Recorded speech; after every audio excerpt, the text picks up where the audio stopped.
તો આ તરફ રામ મંદિરમાં ભગવાનની પ્રાણ પ્રતિષ્ઠાને લઈને સાંસ્કૃતિક પાટનગરી વડોદરા પણ રામમય બની છે।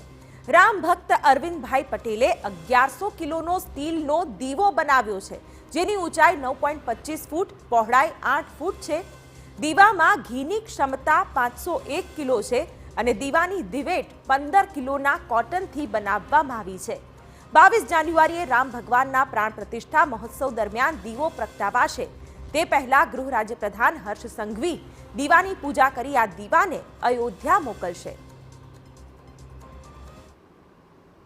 આપણે અગાઉ જોયું હતું કે 108 ફૂટની લાંબી વૃક્ષડી અને આજે આ 1100 કિલોનો દીવડો, જેમાં 500 કિલો ઘી મળી શકે એટલી મોટી સાઇઝનો દીવો ભગવાન માટે બનાવવામાં આવ્યો છે, જેમાં 15 કિલો એની દિવેટ છે અને 9 ફૂટની ઊંચાઈનો આ દીવો છે।